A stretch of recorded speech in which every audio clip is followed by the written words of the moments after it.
안녕하세요. 태양광입니다. 오늘은 2021년 7월 23일입니다. 자, 상반기 RPS 입찰이 끝났죠? 그런데 7월 말이 됐습니다. 계약을 하고 계약 진행이 완료가 되면 8월 말이 되고 9월 가까이 되겠죠. 이제 하반기 입찰도 나와야 되는데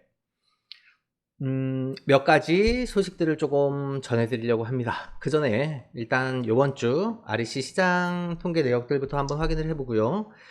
22일 현물시장 속보입니다. 22일 날 현물시장을 봤더니 29,700원이 나왔습니다. 장기거래 계약이 선정이 안 되신 분들은 현물시장에 의존을 할 수밖에 없는데 현물 금액들이 계속 변동을 하고 있죠.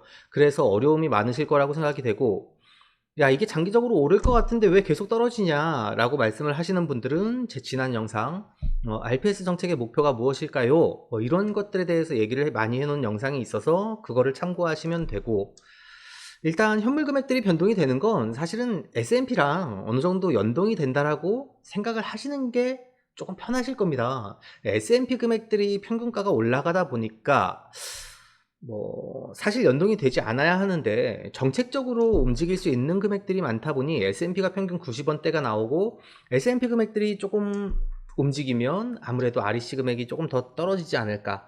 그렇다면 가을 겨울쯤 한 번쯤 판매 기회를 또 기다려보고 계신 분들이 있지는 않을까라고 생각이 됩니다. 이번에 RPS 입찰에 선정되신 분들은 차후에 업무 절차 궁금해 하실 것 같은데, 발전사에서 지금 서부발전 같은 경우는 계약 옛날 메일이 오고 있습니다. 그런데 안내 메일이 안 오더라도 지금 사업자분들께서 준비를 하셔야 되는 사항이 좀 있습니다. 그건 다름이 아니라 전자계약을 할 수 있도록 지금 법인 사업자 같은 경우는 11만원짜리 법인 공인인증서를 받으셨으면 상관이 없는데, 개인 사업자 같은 경우는 전자서명용 공인인증서를 따로 발급을 받으셔야 됩니다. 그런데 이게 본인 확인을 해야 되고 서류를 보내야 되다 보니 한 열흘 정도 걸려요. 그래서 기다리지 마시고 전자서명 전용 공인인증서를 발급을 받으시는 게 첫째는 좋을 것 같다. 전자서명용 공인인증서를 발급 받으시면 그 다음에 하셔야 될 거는 신재생 원스톱 사이트에서 회원가입 하시고 공인인증 등록을 해 놓으셔야 전력거래소랑 연동이 되어 있거든요. 그래서 공인인증서 등록을 해 놓으시면 전자서명을 할 수 있는 준비가 끝납니다.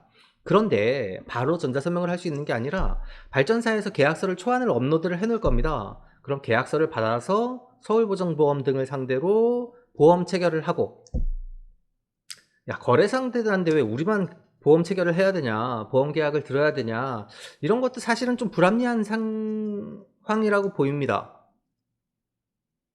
왜 우리가 계약을 하는데 우리만 계약 이행을 끊어야 되냐, 너희들이 말이실 안 사줄 때는 어떻게 할 거냐, 이런 거에 대한 대안이 전혀 없죠.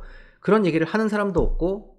근데 이게 과연 공정한 얘기일까? 오늘 공정에 대해서 얘기를 되게 많이 하겠지만, 그래서 하여튼 이게 안 되면 계약 체결 자체가 안 되니까, 전자계약 체결 자체가 안 되니까 지들이 그렇게 만들어 놓고 그 기준 안에 들어오면 계약이 안 됩니다라고 하고 있으니, 1차적으로 공인인증서 신청하시고 원스톱 사이트 가입하시고, 가입하신 후에 공인인증서 등록하시고, 그리고 전자계약서 업로드 되면 이행보증 보험증권 끊으시고 전자계약 서명하면 될 것 같습니다. 그래서 미리 공인인증서는 준비를 해 놓으시는 게 낫고요. 오늘 말씀드릴 부분은 우리가 이번 입찰에 어떻게 많이 선정이 되셨습니까? 제가 입찰 결과 내역들을 조금 조사를 하고 있는데 답답하신 분들이 많이 있는 걸 압니다.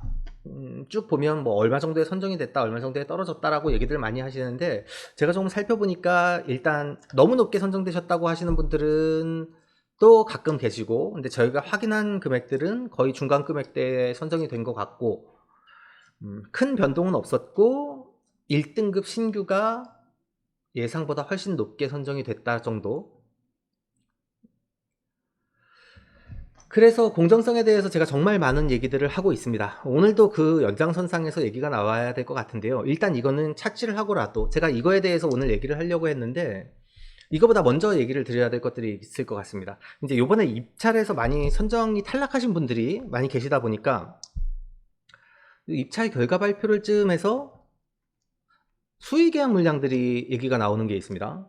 이제 발전 자회사에서 수의계약 물량을 조금 풀 것 같다. 그리고 수의계약 물량을 모으면 이렇게 수의계약을 할 수 있는 방안들이 있다.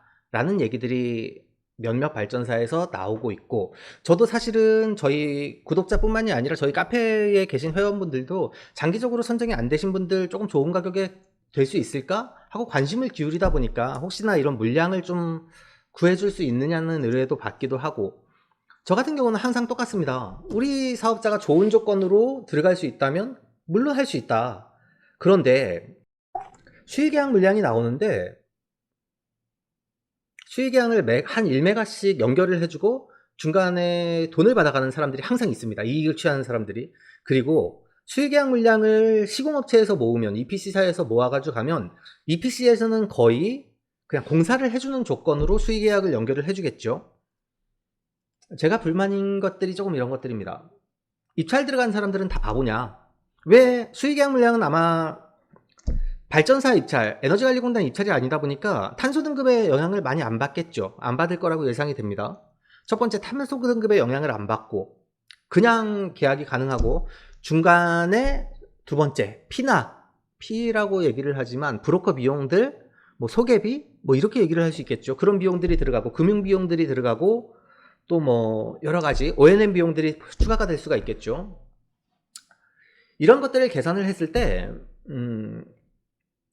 아주 매력적인 금액이라기보다는 지금 선정에 탈락하신 분들이 들어갈 수 있는 정도 수준의 금액이 결정이 되는 것 같습니다. 그래야 들어올 테니까요. 아예 말도 안 되는 금액이면 들어올 이유가 없겠죠.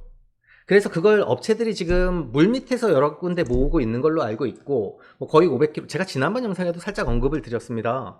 500km 이상들은 기회가 많이 있다 보니 뭐 이렇게 말씀을 드렸는데, 태양광 사업이 꼭 이렇게 가야 합니까? 대기업들 위주로, 발전사들 위주로 그쪽에서는 물량들을 아무렇게나 확보를 할 수 있고, 중소시공사들은 그 말에 따라갈 수밖에 없고, 그러면서도 중소시공사들은 사업자들의 이익이 안 나면 공사를 못하지 않습니까? 그럼 중소시공업자들은 공사비를 낮출 수밖에 없습니다. 금융비용이 들어가고 커미션이 들어가고 영업비를 줘야 되다 보니까 시공원가를 낮춰서 사업자들한테 적정 수준의 이익이 납니다라고 얘기를 할 수밖에 없어요. 그럼 EPC 금액이 거의 메가당 10억 밑으로 떨어질 것 같은데, 그러면 공사는 또 얼마나 퀄리티 있게 나올 수 있겠느냐? 당연히 물량을 모아가지고 퀄리티 있게 나오면서도 10억 미만으로 줄이고 REC 수익 계약을 해서 사업자한테도 이익이 가게 만들어줘야 하는데, 거기에서 돈 버는 사람이 누굽니까? 결과적으로 중간에 브로커들, 모으는 업체들, 별일 안 하고 돈 버는 사람들 되게 많거든요. 이런 게 되게, 제가 공정에 대해서 얘기를 되게 많이 드리는데, 태양광 사업 자체가 성장하고 발전해 나가는데 이게 반드시 필요한 부분이냐, 이게 반드시 공정한 일이냐 라는 것들에 대해서 고민을 조금 해봐야 되지 않나? 라고 생각이 되는 겁니다. 왜 누군가는 입찰에 두 번, 세 번, 네 번 계속 떨어져서 판매 금액들이 너무나 낮아요 라고 얘기를 하고 있는 이 시장에, 누구는 공사도 안 되어 있는데 내년도에 준공 물량들을 인허가만 가지고 있는 것들이 수익계약이 들어간다. 또 그 속에서 누구는 아무것도 안 하고 소개만 하고 소개비를 몇 천만 원씩 받아간다, 메가당. 이런 게 합리적이냐고요. 이런 게 되게 우리가 얘기하는 공정입니까? 에너지관리공단이나 RPS 사업실에서 할 수 있는 이런 것들에 대해서는 전혀 터치를 못하고 있는 건지, 아니면 정책적으로 얘기를 안 하고 있는 건지, 누군가 피해를 보는데 그게 과연 정보가 없는 사람들만 피해를 봐야 하냐, 아니면 제가 이런 얘기를 안 하면 그냥 가만히 있다가 누군가 브로커들이 와서 저희 쪽으로 가져오시면 수익 계약 해드릴게요, 브로커도 한 몇 단계씩 건넙니다. 바로 다이렉트로 연결이 안 보니까. 그럼 중간 계속 영업비가 나가겠죠. 그런 것들은 결과적으로 사업자들의 몫입니다. 사업자들이 감당을 해야 될 사안들이고요. 그렇다면 발전사에서는 수익계약 물량 가지고 있고 용량을 확보하고 있다 보니, 많이 확보하고 있으면 EPC사들한테 나눠줄 텐데, 그 중간중간 껴있는 곳들이 수익 창출이 안 되면 하겠습니까? 모두가 수익 창출이 된다라는 전제하에. 그러면 입찰에 떨어진 사람들은 뭡니까? 여전까지 3번, 4번에 대해서 5번? 좋아요. 이제 안 하겠다는 얘기가 아닙니다. 하겠다는 얘기도 아니에요. 알아보고 있습니다. 그래서 수익계약 물량들을 지금 되게 많이 모으고 있는 데들을 알고 있는데, 우리 사업자들에게 이익이 된다면 모아가지고 해드릴 수가 있습니다. 제가 이제 저랑 얘기하시는 분들한테 항상 제가 하는 얘기가 그겁니다. 저는 제가 노력하지 않은 거에 대해서 욕심을 부리는 사람이 별로 아닙니다. 다만 우리 사업자들한테 뭐 미화해서 얘기하려는 건 아니고 진짜로 우리 사업자들에게 도움이 되는 부분이라면 해드릴 수 있죠. 물량 모아드릴 수 있죠. 당연히 가능하죠. 라는 얘기들을 되게 많이 해요. 물론 돈도 벌면 좋죠. 돈도 벌면 좋지만 그런 얘기들을 되게 많이 한단 말입니다. 그런데 지금 물량을 모으고 있는 것들이 100% 정확하게 확인된 것들을 모으는 게 아닙니다. 그러니까 지금 물량을 모으는 건 뭐 몇 메가 정도 할 수 있어? 한 30메가, 50메가 정도 할 수 있어? 그럼 우리가 해줄 수 있어? 까지만 나온 거예요. 금액이 정확하게 어떻게 될지, 중간에 피드를 얼마나 받아갈지, 브로커 피드가 얼마나 발생을 할지, EPC 피는 얼마나 줘야 될지 이런 거에 대해서 아직 결정이 안 된 사안입니다. 그런데 가능성을 가지고 있다 보니 1메가 139,919원에 들어가서 탈락하신 분들은 이런 쪽 기회를 엿보셔야 되겠죠. 그럼 어디로 가야 되냐? 중간에 비용 많이 안 드는 데로 가야 되겠죠. 모르겠습니다. 이런 것들이 과연 공정한지. 그러면서도 저도 누군가에게 도움이 되는 일이라면 이걸 모아서 진행을 해드려야 되나? 라는 생각들을 합니다. 모두에게 도움이 될 수 있다면. 업체들이 중간에 많이 끼고 브로커가 끼고 커미션이 들어가고 EPCP가 들어가면 싸게 할 수가 없습니다. 사업자들이 이익 창출을 극대화할 수가 없습니다. 물론 중간에 그런 업체들도 먹고 살아야 하는 걸 잘 압니다. 중소업체들, 중소 EPC 업체들한테 수익계약 물량 나눠주는 거 아니지 않습니까? 대기업들 위주로 그 밑에 대기업 밑에 다시 중소업체들, EPC 업체들 붙고 그 밑에 또 SI 기업들 붙고 그 밑에 또 시공팀들 붙어서 결과적으로 거기에서 나오는 돈들은, 그리고 부채와 책임들은 사업자가 안고 가야 되는 거고, 이런 것들이 되게 올바른 건지 모르겠어요. 제가 이런 얘기들을 해보자고 얘기를 하는 거니까, 내가 알고 있는 정보들을 사업자들이 다 알고 있지 않다 보니까 이런 얘기들을 계속 드리는 겁니다. 이게 과연 올바르고 공정한 시장 경쟁입니까? 라는 얘기를 하고 싶은 거예요. 그럼에도 불구하고 500km 이상에서 장기 거래 계약이 안 되신 분들은 전부 다 확인을 해봐야죠. 할 수 있는지 한번 알아봐야죠. 당연합니다. 그래서 이걸 모으고 있는, 지금도 막 와가지고 우리가 수익 계약 해줄게요 하고 영업사원들이 많이 다닐 텐데, 그 친구들도 조건을 제시를 못할 겁니다. 얼마나 확실하게 조건을 제시를 할 수가 없어요. 대략 이 정도는 될 겁니다 라고 얘기를 하고 있는 것들로 알고 있고, 왜냐하면 그 친구들도 중간에서 자기네들이 빼먹을 수 있는 게 뭐가 있는지를 봐야 되거든요. 제가 조직이 작게 이렇게 몸이 가볍게 일을 하는 것들이 그런 것들이 별로 필요 없기 때문에라고 생각을 합니다. 왜냐하면 내가 조직을 너무 크게 가지고 있으면 필수 비용들이 들어가다 보니 자꾸 사람이 욕심을 내야 될 것 같거든요. 근데 그런 게 아니다 보니 이 얘기들을 해주는 분들하고 제가 협의를 하면서도 계속 그렇습니다. 물량은 모아드릴 수 있을 것 같아요. 그런데 금액이 어떻게 됩니까? 조건은 어떻게 됩니까? 어떻게 결정이 되는 겁니까? 일단 가져와 보고 라고 얘기를 하면, 내가 브로커 새끼들이랑 다른 게 뭐가 있습니까? 라는 얘기들을 되게 많이 하는데, 수의계약 물량들 얘기가 나와서 뭐 필요하신 분들한테는 정보가 될 수도 있고, 물량을 모으고 있는 브로커들한테는 나쁜 얘기가 될 수도 있고, 또 몇몇 개 기업들은 기업에서 전략적으로 하고 있는 걸로 알고 있는데, 이런 것도 좀 고민해봐야 될, 우리 같이 토론을 해봐야 될 얘기가 아닐까요? 왜 그래야만 하냐? 그것조차도 경쟁이냐? 제가 이 얘기가 나오기 전에는 시장에 대해서, 뭐 시장이 계속 변하다 보니까 하반기에 REC 금액이 어떻게 되네, 늘어나네, 줄어드네, 뭐 이런 얘기들을 되게 많이 하지 않습니까? 근데 지금 이 수의계약 물량이 터진 다음에 하반기 입찰이 들어가면 물량이 꽤 됩니다. 꽤 되다 보니 대규모 물량들이 다 그쪽으로 빠져버리고, 하반기 입찰에 가면 하반기 입찰 금액들이 또 올라갈 수도 있겠죠. 자, 여기서 또 딜레마가 발생을 합니다. 하반기 입찰 금액이 어느 정도까지 상승할 수 있는 상태에서 과연 수의계약을 가야 하냐? 그런데 수의계약 물량이 결정이 안 됐, 금액이 결정이 100% 얼마다라고 얘기를 못하고 있죠. 그럼 하반기 이 물량 때문에, 수의계약 물량 때문에 하반기 입찰 금액이 올라갈 수 있는 여지들이 있지 않습니까? 그럼에도 불구하고 수의계약을 가야 하냐? 어떻게 선택하시겠습니까? 저는 입찰을 무조건 들어가십시오. 장기거래 계약 금액은 선정이 되셔야 됩니다라고 얘기를 하는 수준 사람 입장이었는데, 지금에서 시장 상황을 보다 보니까 하반기 입찰이 참 걱정이 됩니다.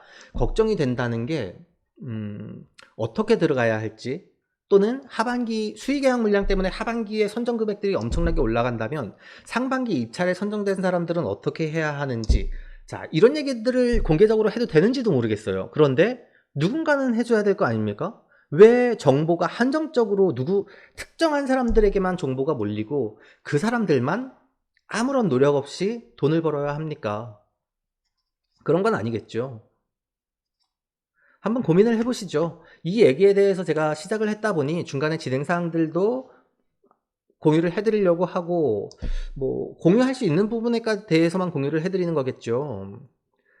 그러다 보니 조건이 REC를 안정적으로 모으고 싶은 발전사와 공정하게 경쟁을 이뤄야 하는 에너지관리공단, 모르겠습니다. 이 사이에서 어떤 시장이 어떻게 변화가 될지. 지금 우리가 RPS 정책도 계속 바뀌어가고 있고, 지금 REC에 대한 조정도 얘기가 나오고 있지 않습니까? 이 상황에서 시장이 어떻게 흘러갈지 모르겠습니다. 그러나 우리 시장은 계속 발전을 할 거고 점점 성장해 나가겠지만, 좀 누구나 같은 정보를 가지고 같이 고민하고 같은 기회를 가질 수 있었으면 참 좋겠다라는 생각이 듭니다. 오늘 간단하게 말씀을 드렸는데, 이렇게 이야기를 하고 업로드를 해도 되는지 모르겠어요. 그럼에도 불구하고 업로드를 하려고 합니다. 저는 어그로를 끌어서 돈을 벌고 싶은 생각이 있는 건 아니지만, 내가 알고 있는 정보를 누구나 알아도 괜찮지 않냐 라고 생각을 하기 때문에 일단 좀 자유롭게 이야기를 드렸습니다. 댓글로 의견들 많이 참여해 주세요. 그래야 저도 삽니다, 사실은. 조금 저의 해설이 필요 없는 산업이 됐으면 좋겠습니다. 그냥 누가 들어와도 공정하고 누가 들어와도 올바르게 진행이 되고 있는, 언제나 누구에게나 공평한 기회가 제공되는 그런 사업이 됐으면 좋겠습니다. 네, 오늘은 여기까지 하고요. 혹시나 수의계약 관련돼서 궁금하신 거 있으시면 제가 다음번에 문의 남겨두시면 다음번에 혹시나 내용들 확인되면 또 안내해 드릴 수 있도록 하겠습니다. 오늘도 끝까지 영상 시청해 주셔서 감사합니다. 가짜뉴스와 잘못된 정보들이 넘쳐나고 있습니다. 스팸과 사기꾼 예방을 위해서 참여가 필요합니다. 첫 번째, 3개의 점을 눌러주세요. 두 번째, 신고를 클릭해주세요. 세 번째, 스팸 또는 오해 소지가 있는 컨텐츠를 선택하세요. 네 번째, 대량 광고 또는 사용자를 현혹하는 컨텐츠를 클릭하세요. 다섯 번째, 싫어요를 눌러주세요.